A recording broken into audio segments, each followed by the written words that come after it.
నమస్తే, నేను మీ Avinash Janagama. Welcome to college TV. Arvind Kejriwal కి బెయిల్ వచ్చింది. సుప్రీంకోర్టు అరవింద్ కేజ్రీవాల్ కి బెయిల్ ఇచ్చింది. ఎస్, ఈడీ అరెస్ట్ చేసినటువంటి కేసులో భాగంగా ఈడీ నన్ను తప్పుడుగా అరెస్ట్ చేసింది అనే ఉద్దేశాన ఆయన ఏదైతే సుప్రీంకోర్టుకి వెళ్ళాడో, అసలు ఫస్ట్ ఇక్కడ నుంచి మొదలైన చూద్దాం. మార్చి 21 ఇక్కడ మనం క్లియర్ గా మాట్లాడుకోవాల్సినటువంటి విషయం ఏంటంటే, మార్చి 21న అరవింద్ కేజ్రీవాల్ ని రౌజ్ అవెన్యూ కోర్టులో ప్రొడ్యూస్ చేశారు. ఈడీ అరెస్ట్ చేసి, ఎవరు మార్చి 21 తేదీన అరెస్ట్ చేసింది ఎవరు? ఈడీ. ఇప్పటి వరకు ఆయన 90 రోజులు జైల్లోనే గడిపాడు అకార్డింగ్ టు కోర్టు. సో 90 రోజులు ఈడీ కేసులో అరెస్ట్ అయ్యి లోపల ఉన్న చేత అసలు ఈడీ నన్ను తప్పుగా అరెస్ట్ చేసింది, ఈడీ అరెస్ట్ చేసినటువంటి విధానం కరెక్ట్ కాదు అంటూ ఈయన ఎడికి పోయిండు. ఫస్ట్ రౌజ్ అవెన్యూ కోర్టు నుంచి డిస్ట్రిక్ట్ కోర్టుకు పోయిండు. ఓకే, డిస్ట్రిక్ట్ కోర్టు నుంచి హైకోర్టుకు పోయిండు. హైకోర్టు ఆల్రెడీ బెయిల్ ఇయ్యలే. ఈ 2 కోర్టులు కాదనుకొని ఆయన డైరెక్ట్ గా సుప్రీం కోర్టుకు పోయిండు. ఇది ఇవాళ వేసినటువంటి పిటిషన్ కాదు, ఇవాళ జారీ అయినటువంటి లెక్క ఇది కాదు. వీళ్ళు ఏదైతే హాలిడే స్పెషల్ బెంచ్ ఉంటుందో, ఆ హాలిడే స్పెషల్ బెంచ్ ఏదైతే ఎండాకాలం వెకేషన్స్ ఏవైతే ఉంటాయో, సమ్మర్ వెకేషన్స్, ఆ వెకేషన్ బెంచ్ మీదే దీన్ని పెట్టినటువంటి సంఘటన మనం చూసాం. సో అప్పుడు ఆయన సుప్రీంకోర్టుకు వెళ్తే ఇప్పుడు వచ్చినటువంటిది ఏంటంటే, ఆల్రెడీ 90 రోజులు అరవింద్ కేజ్రీవాల్ జైల్లోనే ఉన్నాడు కాబట్టి ఆయనకి బెయిల్ ఇవ్వడం జరిగింది. ఓన్లీ ఈడీ కేసులో మాత్రమే సుప్రీంకోర్టు బెయిల్ మంజూరు చేసింది. కానీ ఆయన్ని సిబిఐ కస్టడీలో ఇంకా ఉన్నాడు. CBI custody. సో ఈ సిబిఐ కస్టడీకి సంబంధించి ఇదే నెల జూలై 17వ తేదీన దీనికి సంబంధించినటువంటి హీరింగ్ ఉన్నది.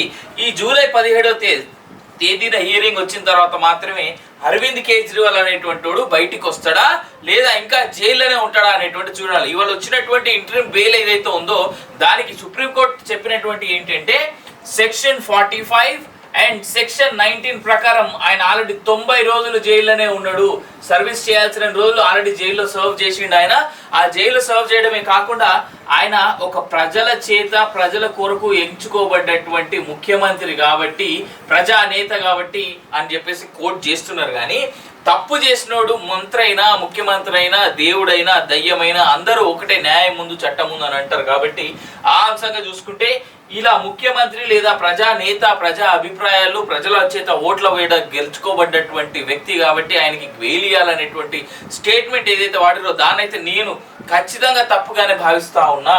అదే కాకుండా ఎందుకంటే ఈ మధ్య కాలంలో ఈ అరవింద్ కేజ్రీవాల్ అనేటోడు వీని సపోర్ట్ చూసుకొని ఖలిస్తానీ ఉద్యమాన్ని ప్రేరేపించినటువంటి కొంతమంది పంజాబీలు ఎవరైతే ఉన్నారో వాళ్ళలో ఒక దరిద్రుడు ఈ మధ్య కాలంలో ఎంపీ లాగా గెలవడం జరిగింది.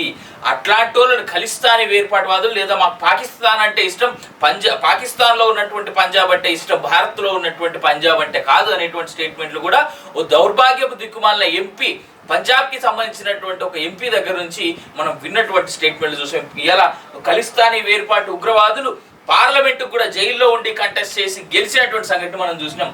అట్లా చూసుకుంటా పోతే ఇంకెలా ఉంటుందో చూడొచ్చు. అయితే ఇప్పుడు సుప్రీంకోర్టు ఇచ్చినటువంటి ఈ ఇంట్రీమ్ బెయిల్ ఏదైతే ఉందో, ఈ ఇంట్రీమ్ బెయిల్ పట్టుకొని నాకు తెలిసి కాంగ్రెస్ ఏ విధంగా రచ్చ చేయబోతుందా అనేటువంటిదే పెద్ద క్వశ్చన్ మార్క్గా కనిపిస్తూ ఉన్నది. ఎందుకంటే ప్రతిసారి ఏ కేసులో అయినప్పటికీ కూడా భారతదేశంలో చట్టాలు మారాలి, చాలా కఠినంగా మారాలని కోరుకునేటువంటి వ్యక్తుల్లో నేను ఒకని.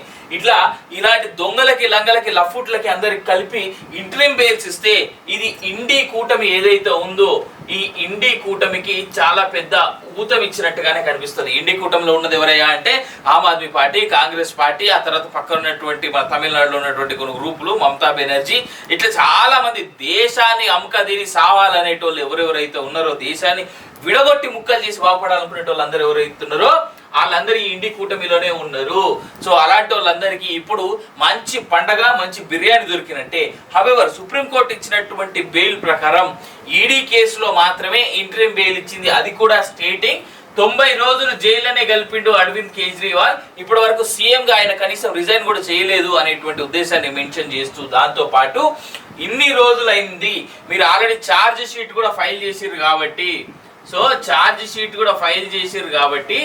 ఆ ఛార్జ్ షీట్ బేస్ చేసుకొని ఇంకా ఆయన జైల్లో ఉండాల్సిన పని లేదు అనేటువంటి ఉద్దేశాన కేవలం ఈడీ కేసు, కేవలం ఢిల్లీ లిక్కర్ స్కామ్ సంబంధించినటువంటి ఈడీ కేసులో మాత్రమే, ఈడీ అరెస్ట్ కి సంబంధించి మాత్రమే, ఈడీ కస్టడీకి సంబంధించి మాత్రమే ఆయనకి బెయిల్ ఇవ్వడం అయితే జరిగింది. కానీ ఇంకా సిబిఐ కేసు సిబిఐ కస్టడీకి సంబంధించి అయితే కాదు. ఈ సిబిఐ కేసు సిబిఐ కస్టడీకి సంబంధించి కూడా అరవింద్ కేజ్రీవాల్ సుప్రీం కోర్టులో ఫైట్ చేస్తా ఉన్నాడు. దీనికి సంబంధించి జూలై 17వ తేదీన హీరింగ్ ఉన్నట్టుగా తెలుస్తా ఉన్నది. ఈ హీరింగ్ లో వచ్చేటువంటి సమాధానాన్ని బట్టి ఆయన బయటికి రావడమా లేదా అట్లనే లోపలనే పడేయడమా అనేటువంటిది ఉండబోతా ఉన్నది అనేటువంటిది చాలా క్లారిటీగా చెప్తా ఉన్నా. ఒకవేళ ఈడీతో పాటు సిబిఐ కేసులో కూడా బెయిల్ వస్తే నాకు తెలిసి ఇదే బెయిల్ బేస్ చేసుకొని కల్వకుంట్ల కవితకి కూడా బెయిల్ వచ్చేందుకు ముమ్మాటికి అవకాశాలు ఉన్నాయి. సో కవితకు బెయిల్ వచ్చిందంటే రాసి పెట్టుకోండి. ఈ కల్వకుంట్ల ఫ్యామిలీ అనేటువంటిది కాంగ్రెస్ పార్టీతోనో లేదు అంటే ఆడ బీజేపీ పార్టీతోనో చేసుకున్నటువంటి మంతనాలు చాలా వరకు సక్సెస్ అయినట్టు లెక్కలేసుకోవచ్చు. ఒకవేళ కాంగ్రెస్ తోనే చేసుకుంటే గనక ఇవాళ పరిస్థితి ఎలా ఉందయ్యా అంటే బీజేపీకి సంపూర్ణ మెజారిటీ రాకపోవడం అనేటువంటిది ఇలా ఏ సిస్టమ్ కూడా వాళ్ళ కనుసన్నల్లో లేకుండా అయిపోయింది అనేటువంటిది వాస్తవం. ఇక్కడ రెండో విషయం ఏంటంటే 90 రోజులు సర్వ్ చేసిండు కాబట్టి నాకు తెలిసి సుప్రీంకోర్టు ఈ రానున్నటువంటి రోజుల్లో ఈ సిబిఐ కేసులో కూడా అరవింద్ కేజ్రీవాల్ కి బెయిల్ ఇచ్చేందుకు అవకాశం ఉన్నది. ఒకవేళ ఈ మంత్ ఎండింగ్ లోపు పక్క అరవింద్ కేజ్రీవాల్ కి ఫుల్ ఫ్లెజ్డ్ గా బెయిల్ వచ్చేస్తే రాసి పెట్టుకోండి. అయితే ఈ నెల చివరికల్లా లేదు అంటే నెక్స్ట్ మంత్ అంటే ఆగస్టు మిడ్ కల్లా కల్వకుంట్ల కవిత కూడా ఖచ్చితంగా బెయిల్ మీద రిలీజ్ అవుతుంది.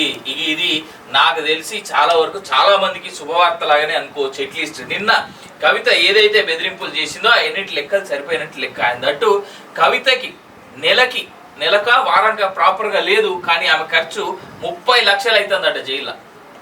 అండ్ దట్టు ఆమె బెయిల్ కోసం 200 నుంచి 2000 కోట్ల వరకు కూడా ఖర్చు పెట్టేందుకు ఈ కల్వకుంట్ల ఫ్యామిలీ ఫైనల్ గా డిసైడ్ అయింది అనేటువంటి మాట మాకైతే వినిపిస్తా ఉన్నటువంటి మాట. ఇది కేవలం స్పెక్యులేషన్స్ లో భాగంగా పొలిటికల్ వర్గాల్లో వినిపిస్తున్నటువంటి మాటగానే మనం చూడాలి తప్ప ఎంత క్లారిటీ ఉన్నదనేది ఆ దేవుడు ఎరుగు. జస్ట్ పొలిటికల్ సర్కిల్స్ లో వినిపిస్తున్నటువంటి మాటే.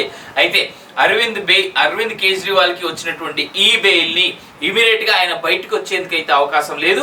అరవింద్ కేజ్రీవాల్ ఏదైతే ఈ ఢిల్లీ లిక్కర్ స్కామ్ లో ఏదైతే అరెస్ట్ అయ్యి ఈడీ కేసు దాని తర్వాత ఇమీడియట్ గా సిబిఐ ఏదైతే కేసులు పెట్టిందో దాని పరంగా చూసుకున్నా గానీ కేవలం ఈడీ పెట్టినటువంటి కేసుల్లో భాగంగా మాత్రమే ఆయనకు సుప్రీంకోర్టు ఇంటరిమ్ బెయిల్ ఇవ్వడం జరిగింది. అది షరతులతో కూడినటువంటి మధ్యంతర బెయిల్ మాత్రమే. ఫుల్ ఫ్లెజ్డ్ గా ఆయనకి ఫుల్ బెయిల్ ఇవ్వలేదు. సో ఈ ఈడీ కేసులో అయితే వచ్చింది కానీ సిబిఐ కేసులో ఆయనకి బెయిల్ వచ్చేది కొంతవరకు కష్టంగానే కనిపిస్తా ఉన్నదని చెప్పేసి అంటున్నారు. ఒకవేళ ఈ సిబిఐ కేసులో కూడా కనుక ఆయనకి బెయిల్ వస్తే ఖచ్చితంగా కవిత కూడా బయటికి రావడానికి ముమ్మాటికి సోర్సెస్ ఉంటాయి. ఇప్పుడు అరవింద్ కేజ్రీవాల్ అయినా కవిత అయినా పరిస్థితి ఏంటంటే ఫస్ట్ రౌజ్ అవెన్యూ కోర్టు, దాని తర్వాత హైకోర్టు, ఏది ఢిల్లీ హైకోర్టు, దాని తర్వాత సుప్రీంకోర్టు. ఇది వీళ్ళ పరిస్థితి నడుస్తూ ఉన్నది ఇప్పుడు. సో ఎట్లా చూసుకున్నా వీళ్ళకి బెయిల్ సంగతి పక్కన పెడితే ఒక్కరికి అరవింద్ కేజ్రీవాల్ కి పక్కా బెయిల్ వస్తే ఏది సిబిఐ కేసులో కూడా కవిత కూడా ఆల్మోస్ట్ అడ్డంకులన్నీ తొలగినట్టే. దీనివల్ల కవిత కూడా రేపో మాపో అంటే చాలా తొందరలోనే కవిత కూడా తిరిగి రాబోతా ఉన్నది జైలు నుంచి అనేటువంటిది మనకు కనిపిస్తా ఉన్నటువంటి సమాచారం. ఏదేమైనా అరవింద్ కేజ్రీవాల్ కి సుప్రీంకోర్టు బెయిల్ ఇచ్చినప్పటికీ కూడా ఆయన బయటికి వచ్చి నార్మల్ గా తిరిగేందుకు మాత్రం ఎలాంటి ఆస్కారం ప్రస్తుతానికి అయితే లేదు అనేటువంటిది నేను తెలియజేస్తా ఉన్నా మిత్రులారా.